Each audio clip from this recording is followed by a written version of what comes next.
ಇಷ್ಟು ದೊಡ್ಡ big scale big canvas movie ಮಾಡಿದಾಗ ಶೂಟಿಂಗ್ ಅಲ್ಲಿ ಏನೋ ಸಣ್ಣ ಪುಟ್ಟ ಅಡಚಣೆಗಳು ಎಡವಟ್ಟುಗಳು ಆಗಿದ್ದುಂಟ ಫೈಟ್ ಆತರ ಯಾವುದು ಇದಿಲ್ಲ. ಬಟ್ ಇವನ್ಗೆ 104 ಇತ್ತು ಜ್ವರ ಆ ಟೈಮಲ್ಲಿ ಮಾಡಿದ್ದು ಒಂದು ಫೈಟ್. ನೀವು ನೋಡಿದ್ರಲ್ಲ, ಬೆಂಕಿ ಹಿಡಿತಾನೆ, ಕೈಲಿ ಹಿಡ್ಕೊಂಡು ಹೋಗ್ತಾನೆ, ಜಂಪ್ ಮಾಡ್ತಾನೆ. 104 ಇತ್ತು ಮಾಡ್ದ. ಸೊ ನಾನು ಅದಕ್ಕೆ ಇವಾಗ ಅವಾಗಲೇ ಯಾರು ಕೇಳಿದ್ರು ಏನಕ್ಕೆ ಅಂತ ಹೇಳ್ತೀನಿ. ಇವನು ಇನ್ನು ಯಂಗ್ಸ್ಟರು ನಾನು ಸೂಪರ್ ಸ್ಟಾರ್. ಇವನು ಅಪ್ಪಾಜಿ ಡಾಕ್ಟರ್ ರಾಜ್ಕುಮಾರ್ ಅವರು ಅಷ್ಟೇ ಶೂಟಿಂಗ್ ಮಾಡ್ಬೇಕಾದ್ರೆ ನಾನು ಏನಕ್ಕೆ ಇವ್ನಿಗೆ ಅದನ್ನೇ ಹೇಳ್ತೀನಿ, ನಾನು ಪಕ್ಕದಲ್ಲೇ ಕೂತೇನೆ ಅವನು. ಓಕೆ, ಯಾವ ವಿಷಯದಾಗ ಇಟ್ಕೊಂಡು ಬೋರ್ಡ್ ಶೂಟಿಂಗ್ ಬಂದ್ಬಿಡುವ. ಶೂಟಿಂಗ್ ಇದು ಡ್ರಾಮಾ ಮಾಡ್ಬೇಕಾದ್ರೆ ಸ್ಟೇಜಲ್ಲಿ ನಂಗೆ ಡೈರೆಕ್ಟಾಗಿ ಅವರೇ ಹೇಳಿದ್ರು ಅಪ್ಪಾಜಿ ಅವರು. ಓಕೆ, ಡ್ರಾಮಾ ಮಾಡ್ಬೇಕಾದ್ರೆ ಹೊಟ್ಟೆ ಹಸಿತಾ ಇತ್ತಂತೆ ಅವ್ರಿಗೆ, ತುಂಬ ಹಸುವಂತೆ, ಸಿಕ್ಕಾಬಟ್ಟೆ ಹೊಟ್ಟೆ ಹಸುವಂತೆ. ಹಸು ಇನ್ನೇನೇ ಇನ್ನೊಂದು 5 ನಿಮಿಷದಲ್ಲಿ ಕರಿಬೇಕು, ಆ ಪಾತ್ರ ಎಂಟ್ರಿ ಆಗ್ತದೆ, ಹೋಗ್ಬೇಕು. ಅಪ್ಪ ಏನಾದರೂ ಒಂಚೂರು ಏನಿದ್ರು ಕೊಡ್ರೋ, ಜಡಾಯಿಸ್ಬಿಟ್ಟು ಹೋಗ್ಬಿಟ್ಟು ಪಾತ್ರನ ಅಳ್ಳಾಡಿಸ್ಬಿಡ್ತೀನಿ ಅನ್ನೋರಂತೆ. ಅವ್ರು ಸರಿ ಅಂದ್ಬಿಟ್ಟು ಚೆನ್ನಾಗಿ ಕಲ್ಸ್ಕೊಂಡು ತಿಂತವ್ರಂತೆ. ತಿಂದು ಗಟ್ರಕ್ಕೆ ಹಾಕೊಂಡಿದ್ರೆ ನಿಮಗೆ ಬಂದಂತೆ ಅವ್ರ father is dead. Oh my God. ಈಗ ಸ್ಟೇಜ್ ಮೇಲೆ ಹೋಗ್ತೀರಾ ನೀವು, ನಿಮ್ಮ ಅಪ್ಪ ನೋಡೋಕೆ ಹೋಗ್ತೀರಾ. ಅವ್ರ ಅಪ್ಪ ನೋಡೋಕೆ ಹೋಗಿಲ್ಲ ರೀ, ಸ್ಟೇಜ್ ಮೇಲೆ ಹೋದ್ರು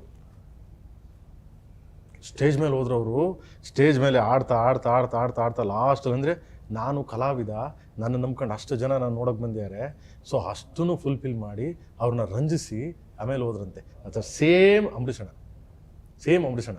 ಯಾಕೆ ಹಂಗೆ ಹೇಳ್ತೀನಿ ಅಂತಂದರೆ, ಯಾವುದೇ ಕಲಾವಿದರಾಗಲಿ ಯಾರೇ ಆಗಲಿ ಫಸ್ಟು ಪ್ರಿಫರೆನ್ಸ್, ಫಸ್ಟು ಕಲೆ, ಫಸ್ಟು ಜಾಬು, ವರ್ಕು, ಅದಕ್ಕೆ ಇದು ಕೊಡಿ ಅಂತ. ಅದರಲ್ಲಿ ಇವನು ಅಷ್ಟೇ, ಎನಿಥಿಂಗ್ಸ್ ಹಿಂದೆನೇ ಹೇಳ್ಬಿಡ್ತಿದ್ದ. ಅಟ್ಲೀಸ್ಟು ಯಾವಾಗಾರ ತಿಂಗಳು ಮುಂಚೆ ಹೇಳುವ, ಅದು ಏನು ಈಗ ಹೇಳಲ್ಲ ಅವನು. ನೆಕ್ಸ್ಟ್ ಮಂತ್ ಶೂಟಿಂಗ್ ಅಂದಾಗ ಹೇಳ್ತಾನೆ. ನೆಕ್ಸ್ಟ್ ಮಂತ್ ಶೂಟಿಂಗ್ ಅಂದರೆ ಅಣ್ಣ ಅವತ್ತೊಂದಿನ ಆಗುತ್ತ ಅಣ್ಣ ಅಂತ ಕೇಳ್ತಾನೆ. That is good. ಯಾಕೆಂದ್ರೆ ಅವನು ಗೊತ್ತು, ಅಷ್ಟು ಜನ, ಅಷ್ಟು ಟೀಮು, ಅಷ್ಟು ಪ್ರೊಡ್ಯೂಸರ್ಸ್ಗಳು, ಎಲ್ಲ ಪ್ಲಾನ್ ಯಾಕೆ ಮಾಡ್ಬೇಕು ಅಂದ್ರೆ ಇದನ್ನ ಅವ್ನು ಕ್ಯಾರಿ ಮಾಡ್ಕೊಂಡು ಹೋಗ್ಲಿ ಅಂತ ಅಷ್ಟೇ. ಯಾಕಂದ್ರೆ ಅವರು ಒಂದು ಸಿನಿಮಾ ಕುಟುಂಬದಿಂದ ಬಂದಿರೋರು, ಕಲೆ ಅನ್ನೋದು ರಕ್ತಗತವಾಗಿ ಬಂದಿದೆ. ಸೊ ಅದರ ಆಳ ಆಗಲ ನೀಟಾಗಿ ಗೊತ್ತಿರ್ತಕ್ಕಂಥ ಒಬ್ಬ ಸಿನಿಮಾಸಕ್ತರು. ಅವೆಲ್ಲ ಸಖತ್. ಇನ್ನೊಬ್ರು ಏನು ಅಂದ್ರೆ, ಕಷ್ಟಪಟ್ಟು ದುಡ್ದಿರೋ ದುಡ್ಡನ್ನ ಇನ್ವೆಸ್ಟ್ ಮಾಡಿ ಅದಕ್ಕಿಂತ 3 ಅವರ್ ಟೈಮ್ ಕೊಟ್ಟು ಥಿಯೇಟ್ರಿಗೆ ಬಂದು ನಮ್ಮನ್ನ ನೋಡ್ತಾರೆ ಅಂದ್ರೇ ವಿ ಆರ್ ಬ್ಲೆಸ್ಡ್. ಈ ಪ್ಲ್ಯಾಟ್ಫಾರ್ಮ್ ಕಟ್ಟಿದಿರಲ್ಲ, ಇದಕ್ಕೆ ಎಷ್ಟು ವರ್ಷದ ಇತಿಹಾಸ ಇದೆ ಹೇಳಿ? 93 ವರ್ಷ. ಹೌದು. ಸೊ ಈ ವೇದಿಕೆ ಮಾಡಿಕೊಟ್ಟಂಥ ಎಲ್ಲ ದೊಡ್ಡ ಮಹನೀಯರಿಗೆ ಎಲ್ರಿಗೂ ಥ್ಯಾಂಕ್ಸ್ ಹೇಳೋದಕ್ಕೆ ಇಷ್ಟಪಡ್ತೀನಿ. ನಮ್ದು ಇನ್ನೇನೇ ಇದ್ರೂ ಎಲ್ಲ ಸೆಕೆಂಡ್ರಿ ಪ್ಲ್ಯಾಟ್ಫಾರ್ಮ್ ಹಾಕೊಟ್ಟಂಥವ್ರು ಇದ್ದಾರಲ್ಲ, ಹೇಳಿ ಅದಕ್ಕೆ ಕಂಪೇರ್ ಮಾಡಿದ್ರೆ ಗ್ರೇಟ್ ನಿಜವಲ್ಲ ಗ್ರೇಟ್ ಅಲ್ಲ. ಒಂದು ಪ್ರಶ್ನೆ ಕಾಡ್ತಾ ಇರ್ತಕ್ಕಂಥದ್ದು ಅಂದರೆ, ಈಗ ಸೆನ್ಸಾರ್ ಏನೋ ಸಣ್ಣ ಪುಟ್ಟ ಎಡವಟ್ಟಾಗಿದೆ ಅಂತ ಎಲ್ಲರಿಗೂ ಸ್ಪೆಕ್ಯುಲೇಷನ್ ಆಗಿರ್ತಕ್ಕಂಥದ್ದು. 30th ಸಿನಿಮಾ ಬರ್ತಾ ಇದೆ ಅಂತಕ್ಕಂಥದ್ದು. ಈಗ ಎಲ್ಲ ಭಾಷೆಯಲ್ಲೂ ಪಂಚಭಾಷೆಗಳಲ್ಲಿ cinema at a time release ಆಗ್ತಿದೆ. ಬರೀ ಕನ್ನಡದಲ್ಲೂ world wide 30th release. Kannada ಮೊನ್ನೆ ಸೆನ್ಸಾರ್ ಆಗಿದೆ, ಕಂಪ್ಲೀಟ್ ಆಗಿದೆ. ನಾಳೆ ಮಂಡೇ ಇದಾಗ್ತಿದೆ. ಮಂಡೆಯಿಂದ ಬೇರೆ ಲ್ಯಾಂಗ್ವೇಜ್ ನೋಡ್ತಾರೆ. ಓಕೆ, ಯಾವಾಗ ಮೈನ್ ಲ್ಯಾಂಗ್ವೇಜ್ ಆಗುತ್ತೆ ಅದಾದ್ಮೇಲೆ 1 by 1 ನೋಡಿ ಕೊಡ್ತಾನೆ. ಡಿಪೆಂಡ್ ಆನ್ ಅವರು ಟೈಮಿಂಗ್ಸು ಇದು. ಅದ್ರ ಮೇಲೆ ನಾವು ಡೇಟ್ಗಳು ಹಾಕೊಂಡು ರಿಲೀಸ್ ಮಾಡ್ತೀವಿ. ಅದ್ರ ಮೇಲೆ ಡೇಟ್ ಹಾಕೊಂಡು ಮಾಡ್ತೀವಿ. ಸೂಪರ್.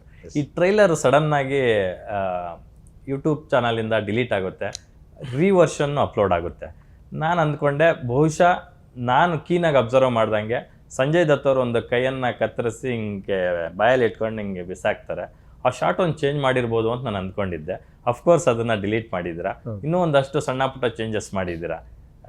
ಸಂಜಯ್ ದತ್ ಅವರು ಚೀಲ ಹಿಡ್ಕೊಂಡ್ ಯಾಕೆ ಅಂದ್ರೆ ಇವಾಗಿರೋ ಸೆನ್ಸಾರ್ ಗೈಡ್ಲೈನ್ಸ್ ಇದೆ. ಇವಾಗ ಮೊದಲೆಲ್ಲ ಇತ್ತು, ಯೂಟ್ಯೂಬ್ಗೆಲ್ಲ ಸೆನ್ಸಾರ್ ಇರಲಿಲ್ಲ, ಯೂಟ್ಯೂಬ್ಗೆ ಏನ್ ಬೇಕಾದ್ರೂ ಹಾಕ್ಬೋದಾಗಿತ್ತು. ಸೊ ಸಿನಿಮಾ ಅಂತ ಬಂದಾಗ ನಿಮ್ಗೆ ಸೆನ್ಸಾರ್ ಇದೆ. ಸಿನಿಮಾ ಅಂತ ಬಂದಾಗ ನೀವು OTT ಮಾಡ್ಕೊಂಡ್ರೆ ಮಾಡ್ಕೋಬಹುದು, ನಿಮ್ ಇಷ್ಟ. OTT ಅಂದ್ರೆ ಅದು ನಿಮ್ ಇಷ್ಟ, ನೀವೇನ್ ಬೇಕಾದ್ರೂ ಮಾಡ್ಕೋಬಹುದು.